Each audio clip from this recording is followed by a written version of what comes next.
Om Tat Sat. My humble prostrations to the all-pervading Brahman or God, to my worshipful Guruji, Swami Jyotirmayanandaji Maharaj, to sage Narada and all the sages and saints, and to each of you divine soul watching today's Satsang. So today we will be covering Sutra number 11 from the Narada Bhakti Sutras, chapter 1, Nature of Supreme Devotion. Commentary is by my worshipful Guruji, Swami Jyotirmayanandaji, and narrated by myself, Swami Nikhilananda. So let's get started. Sutra 11, chapter number 1. Sutra is Loka Vedeshu Tadanukula Charanam Tadvirodhishu Udasinata. Again, Lokvedeshu Tadanukula Charanam Tadvirodhishu Udasinata. Meaning, indifference towards all that is contrary to divine will also implies performance of all actions, secular and religious, that are in conformity with the divine will. So let's explain. In Sutra number 9, there were two important features of a devotee that were discussed. First was the single-minded devotion to God, and we talked about the arrow maker and his focus, and the indifference to all that is contrary to divine will, which means ignore everything that does not take us to God. So further, due to increasing mental purity, a devotee experiences the unfoldment of the exquisite flower of divine love. So it happens in a spontaneous manner. He becomes a flute in the hands of Krishna, empty of vanity, free of egocentricity, and devoid of selfish interests in life. So you become a flute and you are in perfect harmony with God's plan. He who has brought about the effacement of egoistic vision by enjoying the sweetness of divine surrender cannot engage himself in actions contrary to the divine will, which means you become God's partner and you work as his slave, or as his friend, or as his son, whatever relationship you have with God, but you become his instrument, and therefore you cannot do anything that God does not want you to do. The actions of such an enlightened devotee are in harmony with the cosmic will. So when that happens, that's what we mean when we say you become a divine channel, which means whatever you think and say and do is in harmony with God's plan. So your words start getting power. That's why we seek blessings from sages and saints, because when they say something, it has their tapasya and God's blessings behind it. Whether he engages in the performance of religious rites, such as worshipping in a temple, chanting mantras, or actions for the good of humanity, whether he lives the life of a recluse or engages in ruling a kingdom like King Janaka did, he is ever established in communion with the divine self. So constantly, doesn't matter whether they're rich or poor, prosperous or facing adversity, inwardly they are aligned with God's blessings and divinity. In the words of Sri Krishna, he becomes a cosmic benefactor, Sarva Bhuta Hite Rata, which means ever devoted to the good of all beings. That's why we revere these scriptures and sages and saints and holy things, because they are all sanctified, they are all God's blessings to us. Egoistic vision is the enemy of devotion. It gives rise to the performance of sakamya karma. Ego in us wants us to acquire more wealth, more name, more fame, more power. Those kind of things just drag us back into the pressures of the world process, and therefore those are all sakamya karma. Sakamya means when we do an action and we want something back for it, result oriented. So we want the fruit, in other words. Bound by such desires, one continues to wander in the world of illusions through numerous embodiments, and there starts the cycle of life and death.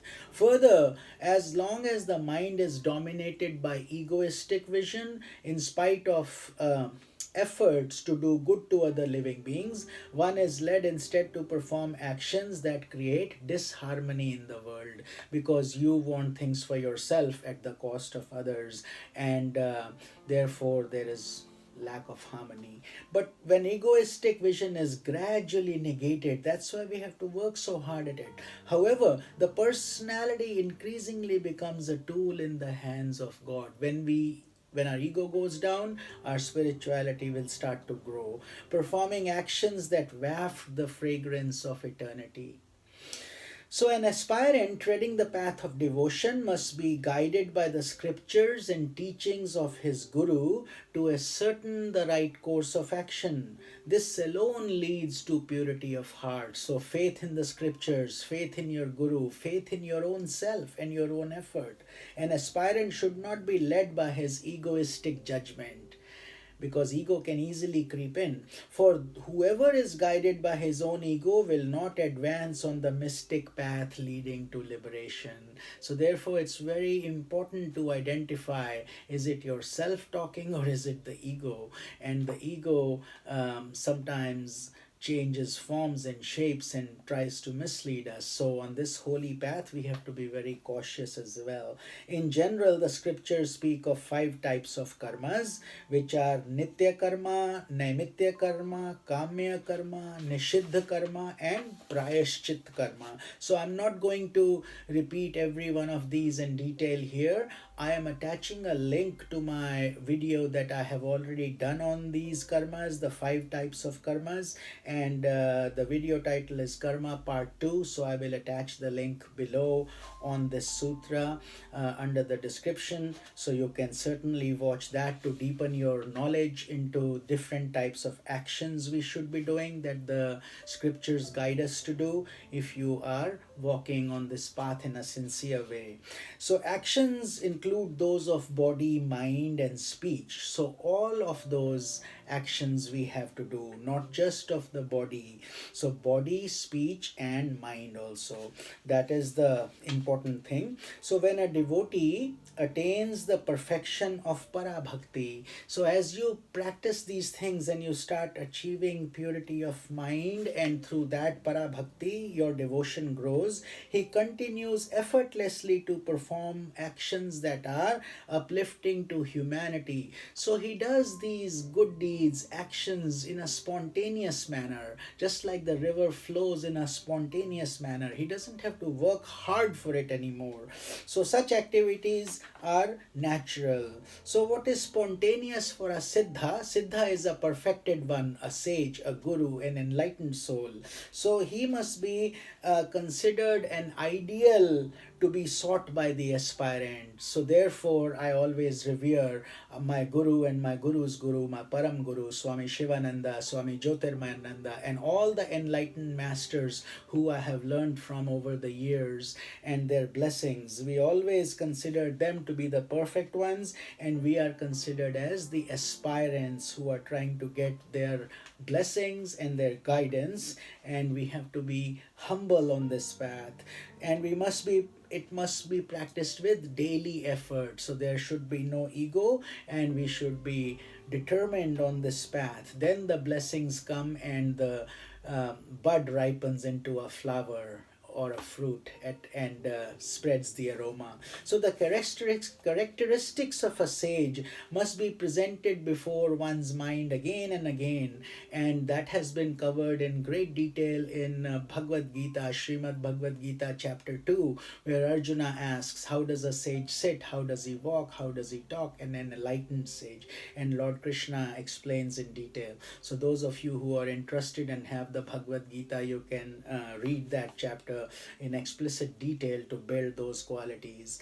Those noble qualities must be practiced then again and again until no effort is needed for the soul to be free of egoistic illusions.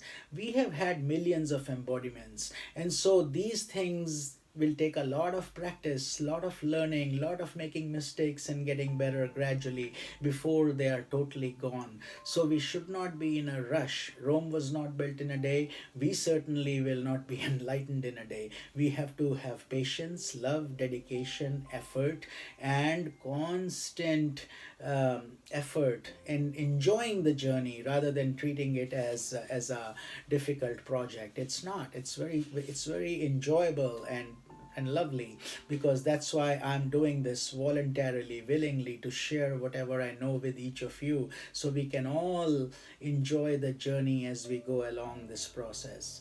A further elaboration of this theme is given in the following sutra, Sutra number 12, which we will cover tomorrow. This is Swami Nikhilananda. Om Tat Sat.